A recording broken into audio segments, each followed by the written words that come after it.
الرجیم بسم اللہ الرحمن الرحیم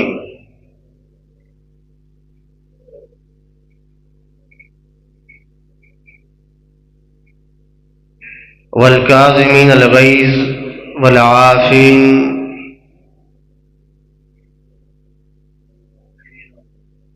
صدق اللہ العلی العظیم۔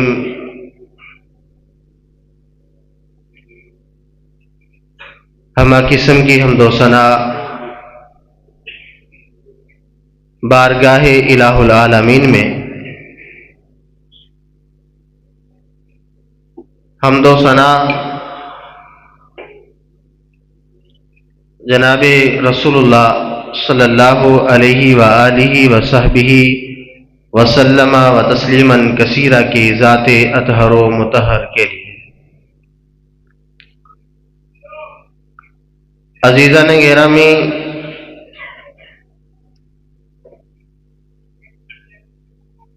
حقیقت بات ہے، یہ میرے بڑوں کی محبت ہے، یہ شفقت ہے، میرے انتہائی محسن مربی، میرے قابل قدر،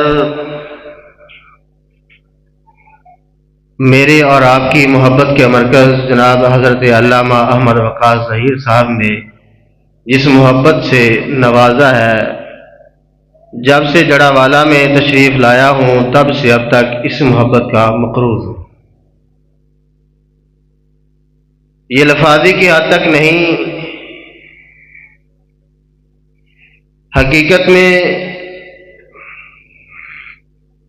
ان سے جو دین کا، جو ایمان کا، جو اسلام کا، جو محبت کا رشتہ ہے، یہ اس پر ہمارا خدا شاہد ہے کہ ان سے کس حد تک عقیدت اور احترام ہے۔ یہ ان کی عقیدت ہے، وگرنہ میں آج آپ کے سامنے اگر انہوں نے کہا ہے تو امیر شہر کی حیثیت سے کھڑا ہوں، وگرنہ جو کچھ سیکھا تنظیمی امور میں یہ ان کی انگلی پکڑ کر، ان کے خیالات سے، ان کے جذبات سے، ان کی اکیڈمی میں، ان کی ٹیوشن میں بیٹھ کر سیکھا ہے۔ سامعین کرام، بات ہے سیرت امام اعظم محمد الرسول اللہ صلی اللہ علیہ وسلم کی۔ تو یہ بات ہم سب بخوبی جانتے ہیں، سیرت ایک ایسا لمبا اور اتنا چوڑا عنوان ہے کہ لکھنے والے لکھتے رہے، پڑھنے والے پڑھتے رہے، سننے والے سنتے رہے، سنانے والے قبروں میں چلے گئے۔ کس کس کا نام لوں جن کے قرآن کو سن کر ہمارے بڑے جمعہ کرتے تھے، آج وہ ہماری محفل کی رونق تو نہیں، مگر ان کا قرآن ہمارے دلوں میں اتنا اترا ہے کہ جب کہیں قرآن پڑھا جاتا ہے ترنم کے ساتھ تو بلا شبہ دماغوں میں آوازیں گونجتی ہیں شیخ القرآن کی۔ یہ ساری خاموش ہوئی، لیکن کسی ایک کا یہ دعویٰ ہرگز نہ رہا کہ میں نے سیرت امام اعظم کو ایک مکمل عنوان کے طور پر بیان کیا ہے۔ صحافی نے، قلمکار نے، تجزیہ نگار نے، کسی کا یہ دعویٰ ہرگز نہ رہا۔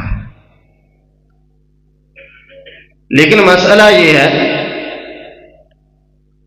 کہ ایک صدی کی زندگی گزارنے والا، 100 سالہ زندگی گزارنے والا، ایک دن کی زندگی گزارنے والا، دونوں یہاں پر برابر کھڑے ہیں۔ اگر یہ مکمل تجربہ کہیں، تجزیہ کہیں، اس کو انالیسس بولیں، جو بھی کہہ سکتے ہیں کہیں، لیکن آپ اس بات سے اتفاق ضرور کیجئے کہ جناب رسول اللہ صلی اللہ علیہ وسلم کی سیرت کو پڑھنے کی حد تک، سنانے کی حد تک اور سننے کی حد تک بہت خوبصورت ہے، لیکن جب بات یہ آئے گی کہ جناب والا آپ بڑے ہی محبت کا دعویٰ کرنے والے ہیں، تو آپ بتلائیے کہ رسول کریم صلی اللہ علیہ وسلم کی سیرت کو اپنایا کہاں پہ ہے؟ تو زبان گنگ ہی نہیں، سر شرم سے جھکتا ہے۔ یہ سر کو اٹھا کر چلنا میرے اور آپ کے بس میں نہیں، لیکن کوشش ضرور کیجیے۔ یہ سر اٹھانا میں نے ہے، یہ سر اٹھا کے عزت کے ساتھ چلنا میں نے ہے،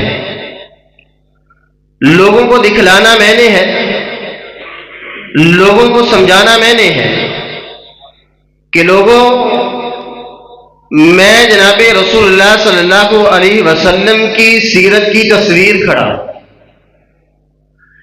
میں اگر اپنے امتیازی مسائل، میں اگر حدیث رسول اللہ صلی اللہ علیہ وسلم کی حرمت پر جان دینے کی باتیں کرنے پہ آتا ہوں، تو سیرت نہ اپنا کر میں کتنا بڑا مجرم ہوں، یہ مجھے سوچنے کی ضرورت ہے۔ سامعین کرام، جناب حبیب اللہ صلی اللہ علیہ وسلم، ان کی سیرت کا کوئی ایک پہلو اٹھا کر دیکھیں، کہاں پر وہ میری اور آپ کی رہنمائی نہیں کرتے؟ ہر جگہ پر ملے گی۔ سب سے پہلے آپ دیکھیے میرے ہمسائے میں کچہری ہے، سارا دن لوگوں کا وہاں پر ذلت و خواری کے ساتھ گزرتا ہے، ناانصافی کا رونا رویا جا رہا ہے، وہاں پر ماؤں کی چادریں، بہنوں کی ردائیں قدموں تلے نوچی جا رہی ہیں، فکر ہی کوئی نہیں۔ لیکن اس کا سبب یہ ہے کہ میں نے جناب رسول اللہ علیہ السلام کی سیرت کو اپنایا نہیں۔ کیا بیٹی کے دکھ سے بڑھ کر بھی دکھ ہے؟ کہیں یہ سوچا ہے کہ رسول اللہ صلی اللہ علیہ وسلم نے بیٹی کا دکھ دینے والے کو بھی معاف کیا ہے؟ کہا یہ میرے امتی کو سبق ہے۔ آج جو مرنے مارنے کی باتیں ہیں، خون کرنے کی باتیں ہیں، جو لال پیلا سفید سرخ ہوا جا رہا ہے، کیوں؟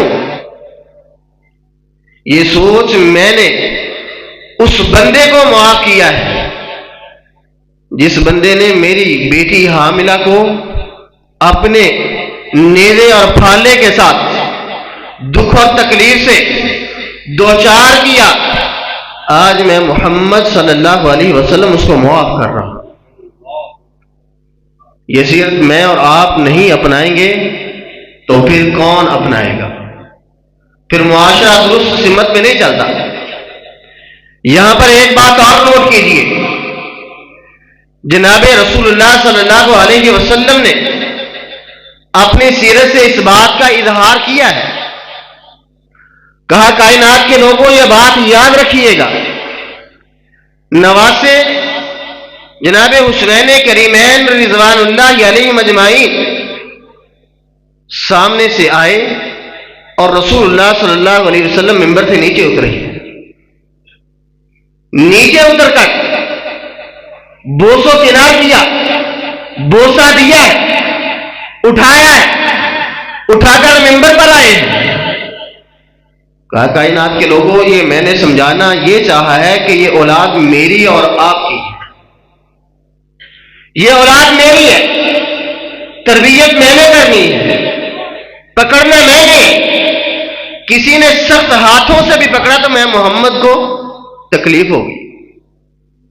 میں نے میرے ایک اشارے پر جانے دے جانے والے، میں نے اتنا کہا ہے کوئی جہاد پہ جانے والا پہلی رات کی بیوی کو چھوڑ کر چل پڑا. میں نے کہا تو ہے اللہ کے راستے میں مال دینے والا, ایک گھر کا آدھا لے آیا, ایک گھر کا پورا لے آیا.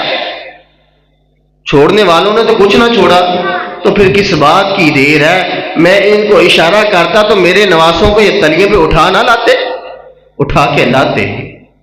میں نے سمجھانا یہ چاہا ہے, یہ اولاد میری ہے تو میں نے ہی اس کو سمجھانا ہے, میری ہے تو میں نے ہی اس کو پکڑنا ہے. آج نہ میرے پاس وقت ہے نہ آپ کے پاس.